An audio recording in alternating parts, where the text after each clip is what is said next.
How's everyone doing? My name is Nick Baldwin, co-founder Lab Code Agents. Today we got a pretty sweet webinar for you today with PropStream, and we got Burton with us, who's a product specialist over at PropStream. And if you think today's market has buyers stuck on the sidelines, you got to think again, because in this webinar, we are breaking down 5 creative, clever strategies that real estate agents can use to help buyers beat affordability challenges, spot hidden opportunities, and make winning moves in today's competitive market. So thanks for being here, Burton. Always nice to have you. How's things going? It's going amazing. Thanks for having. And I agree. I've been hearing all the challenges out there in terms of the market, and I feel with a little creativity and some filtering, we might be able to at least stay ahead of that challenging Yeah. Well, I time. hope that you have the answer for us today, because everyone is waiting with bated breath. Let's go. So, All right. let's jump right into it. So I'm projecting my screen right now, and what I'm going to do is kind of just give you the basics of how to like pull an area up, and then where the filters are located. But then, what I'm going to do is I'm going to kind of give you some best practices from like easiest to the like a little bit more challenging. Okay, so we're going to go from Okay. easy up to a little bit hard. So this is PropStream. When you first log in, there is a QR code at the bottom of the screen. If you guys want to try it out, we do give you a 1-week trial period, so you can use PropStream, kind of play It's with not there it, see if yet. it's Do you for guys want you. to throw that? It's not there yet. If we could Oh, throw it. There there we it go. Perfect. is. Yeah. And one thing to note, it is nationwide. We don't tie you into any annual contracts. If you want to try it out for a month or 2, you can definitely do that. And pricing information's on the site as well. But this is what happens when you start your trial period or you subscribe and you log in. You get our pop-up right here. It tells you about some new courses. We like to educate for free, so make sure you check that out. Some new features. But this is actually PropStream itself right here. So the toolbar is on the left side. We send you to the search page because we assume you're logging in to either pull up an individual property, and that's what PropStream is also known for, is you can pull up any address nationwide. It could be residential, vacant lot, it could be a commercial building, and we can provide you the property details on that property, like if there's a lien, if the owner has multiple properties, if there's a mortgage. So just want to make sure that you guys are also familiar with some of our other features as well. And that's a big one, being able to just pull up a property and again, get property information, even run comps using like MLS data and stuff like that. So Okay. that's one half. But what we're going to talk about today is essentially how do we use all that data that PropStream is collecting to find our buyers. And I want to thank Richard, Wendy, Melissa for just listing where they're at. We're going to use that in today's example. So we had someone from White Plains, New York. And so let's say I'm in White Plains, New York, and I just need a buyer. I'm looking for a buyer. Maybe I'm new to the market and I'm looking to build a buyer's list. Like that's my angle first before finding sellers. Or maybe I have a contract or a listing and I just need to find a few other buyers that might be interested. So here's how to go about it. The first thing you do is pull up a market. We're using White Plains right now. Once you do that, I recommend just heading over to our filter button here at the top. And when you get there, here's our filter menu. On the left-hand side are all the several different categories, from the lead list, which houses 20 different lead types to choose from. But we also have like property details filters, owner info filters, heck, even mortgage filters can be applied. So if you're looking for like a VA loan in the market, you could do that as well. But we're going to focus on buyers. So here's the first best practice to build a buyers list in PropStream. 1, pull up your market like we did. Then head into the filter menu. And the first thing I want you to do is just click on our cash buyers lead list right here. So it's found in our first category, cash buyers. If you're wondering, what does that mean? So cash buyer data is found at the county level. Like you can go to the county right now and see all the cash transactions. Here's the challenging part though. The county doesn't sort out who's buying in cash and living in the house after they buy it in cash, and then who's buying the cash, but it's non-owner occupied. So our team, when we get that cash buyer data, we separate that. So what you're seeing here are 2,600 cash transactions that are non-owner occupied addresses. meaning more than likely this is an investor. This is not someone who has a ton of cash, is buying and moving in tomorrow, right? This is someone who has cash. They're buying it for investment reasons, more likely, either to fix and flip, put in their portfolio, or even rent it out eventually. So the first way to approach building a list in PropStream is just choosing cash buyers. Now, here's where I want to end the cash buyer search. Again, this is the first approach, just choose cash buyers. Here's two more things I want to add, and then we'll end it here, okay, with the cash buyer approach. Include the property details, because the thing with PropStream is we have a lot of data. We have cash transactions for vacant land, commercial buildings, residential buildings. So what you want to do is not just select cash buyers and call it a day. You want to narrow down that buyer. Think of it like you're profiling a buyer, right? So I'm looking for a cash buyer who, in the property details here, bought a specific class of property. And in this case, let's say residential. And let's assume, just for make believe here, one of the listings I'm trying to find a buyer for is a single family built in 1970 and is like 2 bedrooms or 3 bedrooms, whatever that is. Okay, so here's how I would do that. Buyer is my first list, then I would do residential, then select single family or multifamily or whatever, again, you're looking for. We have those options for you. And then you can even get even more granular. So in this case, maybe someone who's buying single family properties that's between 2 to 4 bedrooms. And if the listing I have is built in, again, 1970, maybe I'm looking for someone who's comfortable buying, from 1960 or after. So I could put a minimum, year built for that. And so here we go. And in just a few moments, we went through the 2,600 cash transactions, and we've narrowed it down to 78 cash buyers. So these are addresses that these cash buyers have bought, but these buyers are buying those type of properties, residential, 2 to 4 bedrooms, built between 1960 or after. So that's the first approach when it comes to how do I find a buyer in my market? Search your market, pull the cash buyers list, and make sure you narrow down the property that they're buying or the property type that they're buying. Okay. Do we have any questions on that first approach? My mic was muted. Sorry. So I like that. So yeah, this will help you, I guess, just find investor buyers. Really, is what it comes down to. Yeah, absolutely. And I like investors buyers because one thing to consider is a lot of these. Again, you can click on these addresses and view who this buyer is. So we see, these are individual buyers. They bought this asset for a lot of money, and these two individual buyers have 2 other assets in their portfolio. Okay, so look at that. For me, like, again, my suggestion is, as an agent and who's trying to look for constant leads, like if that's you right now, you're looking for a predictable pipeline, a deal that's going to come in every 6. These investor buyers are a great starting point because they have the cash. They're always looking for assets. So if you have listings, that might benefit them. But again, they're always wanting to buy, essentially. So that's the first avenue there. I don't see any other questions here. So we're going to get to how to build a buyer's list part 2. And we're going to use Las Vegas. I saw Las Vegas. Wendy here mentioned Las Vegas. So we'll use that in today's example. All right. So this is approach number 2.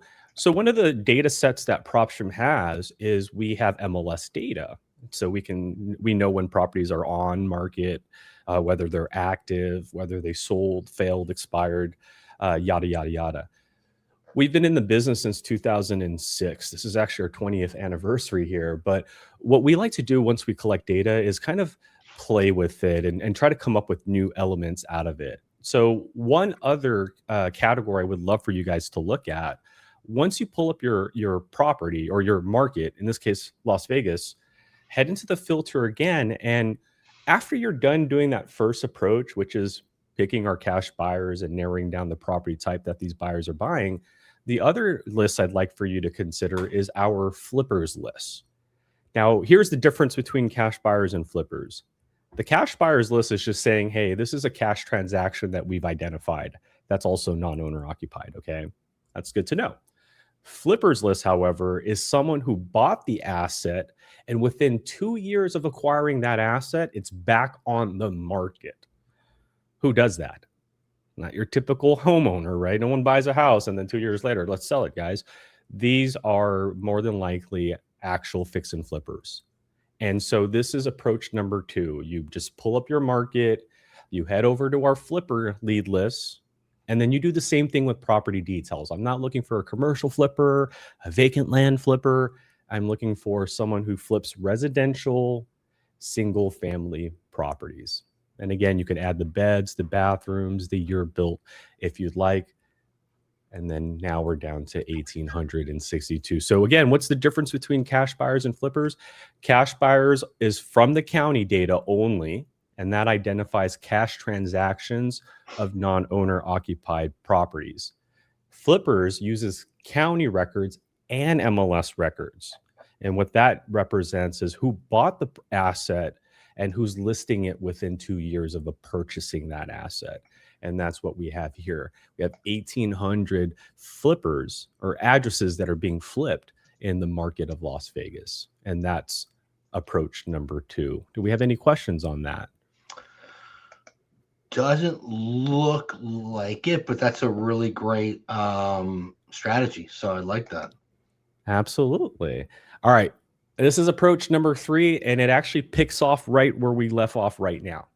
So approach number 3 is actually not just understanding who the owner is that flipped this asset. So again, you can go into every one of these addresses and we can show you the owner information. So you can see this was a trust that flipped. You can see the next address if it was an individual or LLC that flipped it. But this is why I say this is the 3rd approach, and it picks off right after approach number 2. The 3rd approach is what happens if I can't get a hold of that homeowner or that LLC, which, by the way, before you take this 3rd approach, consider using PropStream skip tracing. We can skip trace, which means we can get you a phone number or an email for an individual owner or an LLC. So if I wanted to skip trace this LLC, I can get that contact information. So you'll have to save the property, skip trace it, and then that contact information will be present right here. So again, when building a list, if you notice, hey, I want more than an address, consider skip tracing. But approach number 3. So you go through your flippers results. So you got to do approach number 2, build a flippers list. And then once you get those results, as you see here, we have 1,800 of them. You can go into the property details, and there's an MLS tab within the property details. And the reason I like this tab is because it gives you the agent's information who's listing the property for this flipper. So if I can't get a hold of the LLC or I can't get a hold of the individual who's flipping this asset, that's okay. I'm going to get a hold of the agent that's representing that asset and say, hey, Crystal, what's going on? I see you guys are listing a property. I might have a property similar to this one for your buyer. Do you think I can get a hold of them? Do you think you can connect me? Kind of go from there. So that is approach number 3. It's just approach number 2, but that one extra step. And that's just asking, well, who's the agent for this flip? And that information is present in PropStream. So any questions on approach number 3? Yeah, guys, if you have any questions or comments, drop them in the chat. We'll definitely answer them. So don't be shy. Yeah, please don't. I'd love to share all this stuff. Okay. Melissa asked if the recording will be, if there's going to be a recording. Yeah, there will be a recording. But I believe we do send out the recording, but it will be added to our YouTube channel within 24 hours. So you can definitely go watch it at Lab Coat Agents on YouTube. Awesome. All right. So step number 1, we'll recap. So approach number 1, just go through our cash buyers list, make sure you're finding the same property, right, type that those cash buyers are buying compared to what you're listing or presenting to them or working with. Step 2, or approach number 2, use the flippers list, right? It's going to show you who bought and then who's listing it within the next 2 years of acquiring that asset.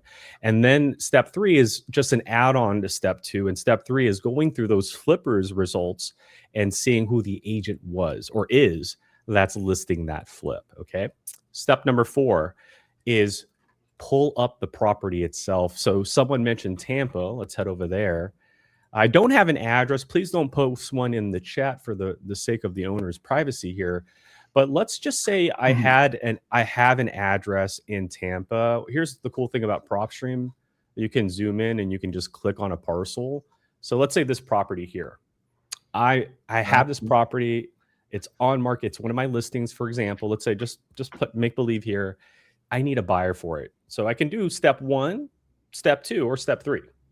Or what I would recommend, another option, this is probably the 4th option here, is go into the property details. So just pull up the property, head into the details like I'm doing right now, and there's an area called comparables and nearby listings.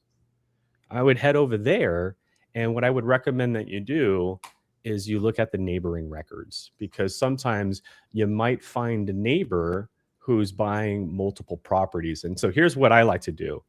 I like to put a time limit. So the year is 2026. So when I go into the neighboring tab, I like to look for anybody who's bought an asset around this property within the last 2 years.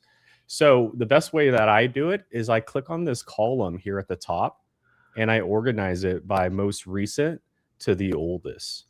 So here we go, right? So we have some 2025 transactions, 2024 transactions. So what I like to do is I like to organize it by most recent transaction around the asset I'm trying to sell. And then I click on these neighboring purchases, like this first one here that was bought in July of last year. I go into the details, and what I'm looking for is if this owner has multiple properties. Because if you're buying around the corner and you have multiple properties, you might be interested in this listing that I'm about to put on market, because there are some people in the area that are just trying to buy up the entire block.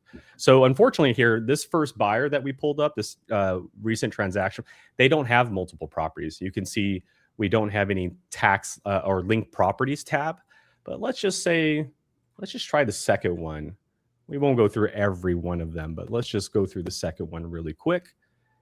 And then let's see if this person, there we go. So there was an LLC that bought a vacant plot of land in this area just this last year. Actually, we could see the transaction. That was May of last year.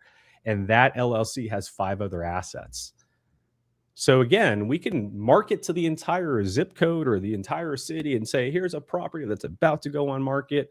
Or we just focus on the neighbors that are already there trying to buy the environment.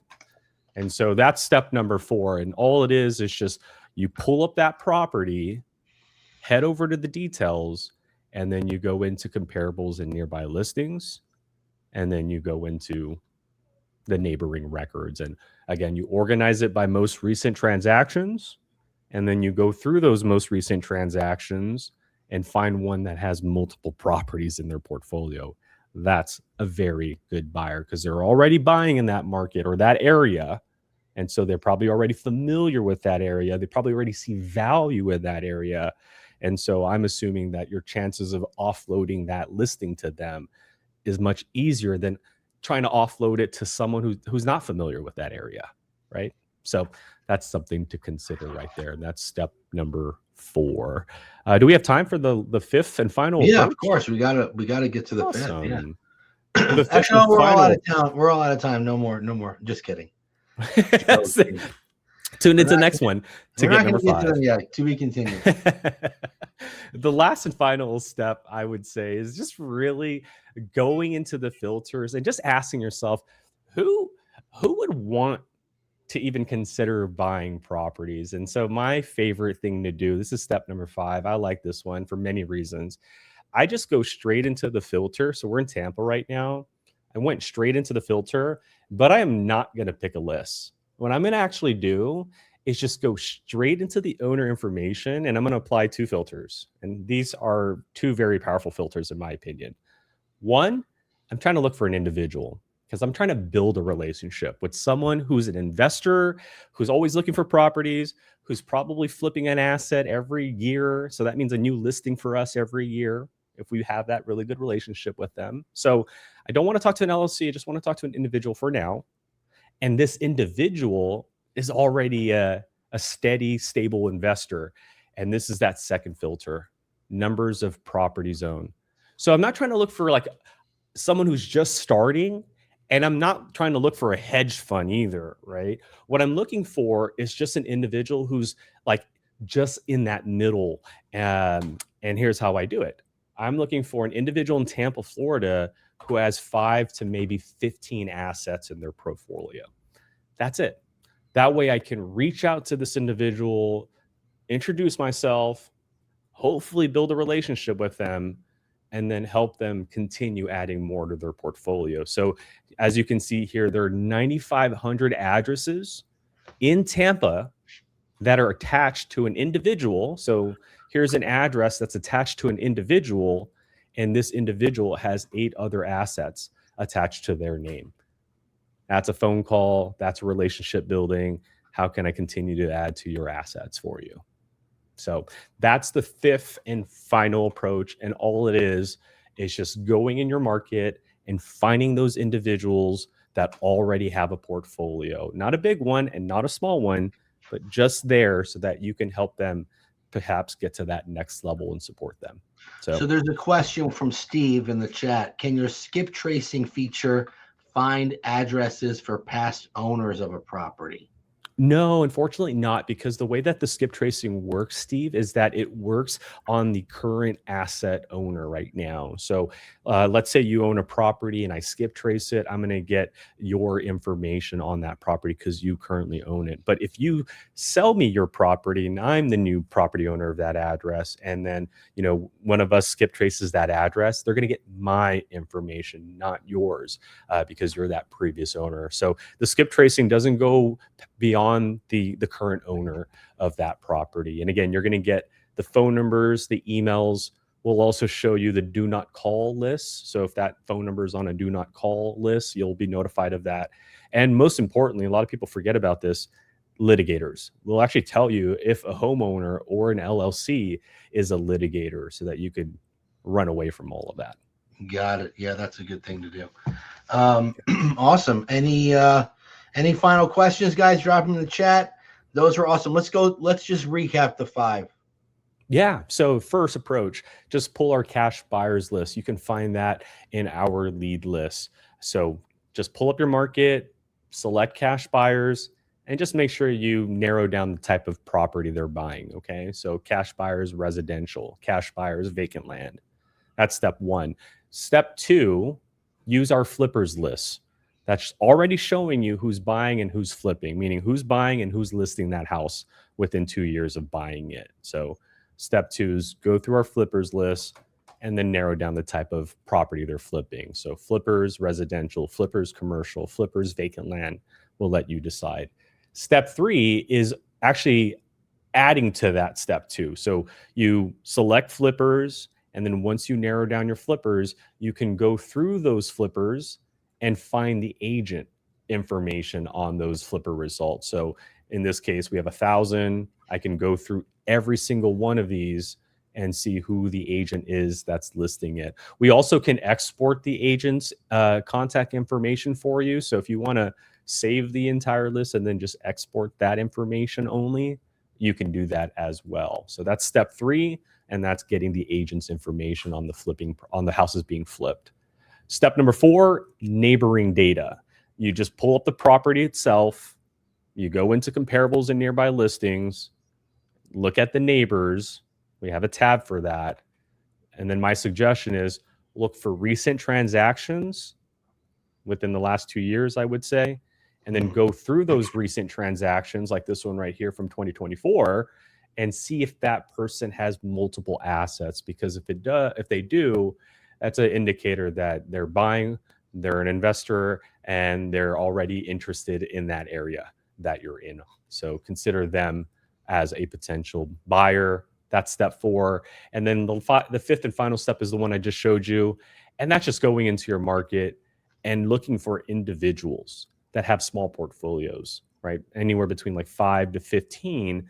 That way you can build that relationship with them and then hopefully continue that relationship, supply them with more leads, help them once their houses are renovated and put it on market for them and get them that, that best price possible. So those are the 5 best practices when it comes to building a buyer's list. Awesome. Those are some good practices. So, hey, just throw that QR code up on the screen for us. Yeah, scan that. When they scan that, what happens? They get a 7-day trial. What else they get? Anything Yeah, else? you can scan it whenever you're ready. You don't have to start it now for your trial. You could start it next month if you want. But yes, when you start it, you'll have set a whole week to access what I just showed you. You can literally Okay. do what we just went over in any market because we are nationwide data. The caveat, though, is we only give you 50 properties to save and export during the trial period. Gotcha. Once you Okay. do subscribe, 25,000 records is what that gets All right. upgraded to. Well, So yeah. 50 during the trial, but then the floodgates are open once you subscribe. Yeah. Cool. We'll give it a shot. We're out of time. Appreciate you being here. Thank you for having me. If anyone wants to rewatch the webinar, you can definitely do that on the Lab Coat Agents YouTube channel. We'll also email it out to the database and give PropStream a try. Lots of cool strategies to get you some business in this weird market that we're in today. So hope everyone has a great afternoon. We'll see you next time.